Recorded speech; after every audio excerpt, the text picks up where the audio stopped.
Hey guys, welcome to our channel. If you like this video, do subscribe, like, share and comment. Hi my tears, இன்னைக்கு நம்ம பார்க்க போறது தேசிய ஆய்வு மையங்களும் அறிவியல் கண்டுபிடிப்புகளும் பார்க்க போறோம். இப்ப பாருமா, தேசிய ஆய்வு மையங்கள். மத்திய தோல் ஆராய்ச்சி மையம் எங்க இருக்குன்னா சென்னையில இருக்குது. தேசிய பௌதிக ஆராய்ச்சி கூடம் நியூ டெல்லி. தேசிய ரசாயன ஆய்வு கூடம் பூனா. மத்திய சாலை ஆய்வு மையம் நியூ டெல்லி.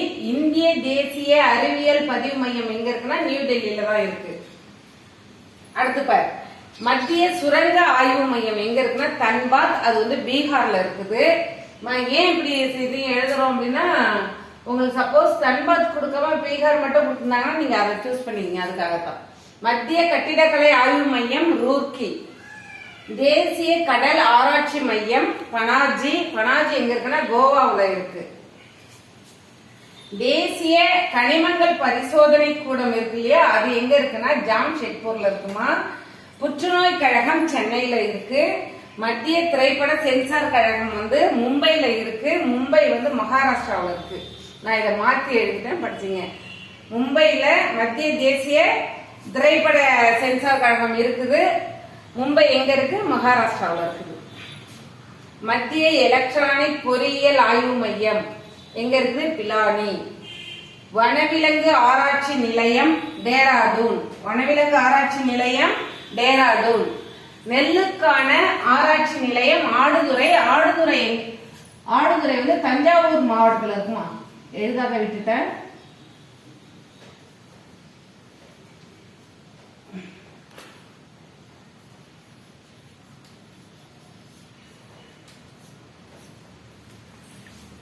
நெல்லுக்கான ஆராய்ச்சி நிலையம் எங்க இருக்கு? ஆடுதுறை, தஞ்சாவூர் மாவட்டத்தில் இருக்கு.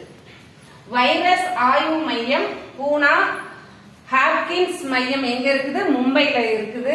அணுசக்தி கமிஷன் எங்க இருக்குது? மும்பைல இருக்குது. பண நோட்டுகள் அச்சடிக்கும் அச்சகம் எங்க இருக்கு? நாசிக், மகாராஷ்டிராவில் இருக்கு. விக்ரம் சாராபாய் விண்வெளி மையம் உங்க எல்லாருக்குமே தெரியும், தும்பா, திருவனந்தபுரம். அடுத்து ராக்கெட் ஏவப்படும் இடம் இடம் ராக்கெட் ஏவப்படும் இடம் ஸ்ரீஹரிகோட்டா, ஆந்திராவில் இருக்குது. தும்பா, திருவனந்தபுரம், அதுதான் நான் கேரளான்னு எழுதியிருக்கேன். அடுத்து பாருங்க, அறிவியல் கண்டுபிடிப்புகள். சில அறிவியல் கண்டுபிடிப்புகள் இல்ல இடம் இல்லாததால கொஞ்சமா எழுதிருக்கேன், அடுத்த வகுப்புல பார்ப்போம். பாருங்க, கூட்டல் இயந்திரம். பிளேசி பாஸ்கல், பிரான்ஸ் நாட்டை சேர்ந்தவர். அவரு எந்த வருடம் பார்த்தோம்னா 1642லமா. அடுத்து பாருங்க, ஏரோப்ளேன் எப்ப யார் கண்டுபிடிச்சாங்கன்னா ரைட் சகோதரர்கள். இது உங்க எல்லாருக்குமே தெரியும்.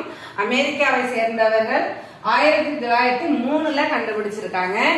அடுத்து பலூன் இருக்கு இல்லையா, பலூனை கண்டுபிடிச்சவர் யாருன்னா ஜேக்கஸ் மான்கோல்பியர். அவர் வந்து பிரான்ஸ் நாட்டை சேர்ந்தவர். 1783ல பலூனை கண்டுபிடிச்சிருக்கார். அடுத்து செல்போன் இருக்கு இல்லையா, செல்போனை எப்ப கண்டுபிடிச்சிருக்காங்க? செல்போனை கண்டுபிடித்தவர் வந்து பிரெண்டன் பெர்ஜர், சுவிட்சர்லாந்து நாட்டை சேர்ந்தவர். 1900லே கண்டுபிடிச்சிட்டாங்க. அடுத்து சிமெண்ட் நம்ம யூஸ் பண்ணிட்டு இருக்கோம் இல்லையா, சிமெண்டை கண்டுபிடிச்சவர் வந்து ஜோசப் ஆஸ்ப்தேன்.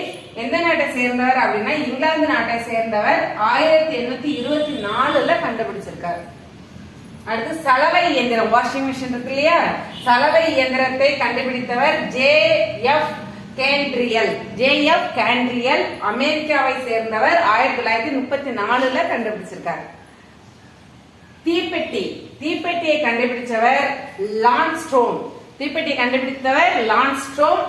ஸ்வீடன் நாட்டை சேர்ந்தவர். 1855லயே கண்டுபிடிச்சிட்டார். அடுத்து அறுவடை இயந்திரம், இன்னைக்கு இப்ப நம்மளாம் யூஸ் பண்ணிட்டு இருக்கோம் இல்லையா, அறுவடை இயந்திரத்தை கண்டுபிடித்தவர் ஹென்றி ஓக்லி, அமெரிக்காவை சேர்ந்தவர். 1826. இதுல வந்து சில இதுல இடம் இல்லாதெல்லாம் நான் கொஞ்சம் தான் எழுதியிருக்கேன். அடுத்த வகுப்புல மீதி அறிவியல் கண்டுபிடிப்புகளை பார்ப்போம். இப்போ வந்து நம்மளுடைய சேனல்ல ஆர்கே மேக்ஸ் ஸ்டடியில போய் பிளேலிஸ்ட்ல பாத்தீங்கன்னா உங்களுக்கு தேவையான பொது தமிழ் இருக்கு இல்லையா, இப்ப டிஎன்பிஎஸ்சி எக்ஸாம்க்கான பொது தமிழ் எல்லாமே நம்ம போட்டிருக்கோம். அதுல வந்து உங்களுக்கு 150 மார்க், 100 கேள்விகள் வீதம் 150 மார்க் கிடைக்கும். அதுல எல்லாமே உங்களுக்கு தேவையெல்லாம் நடத்திருக்கேன். இப்ப புதுசா வந்தவங்களுக்கு அதான் இப்ப நான் இதை சொல்லிட்டு இருக்கேன். ஆர்கே மேக்ஸ் ஸ்டடியில பிளேலிஸ்ட்ல போய் பார்த்து படிச்சீங்க. Thank you, all the best.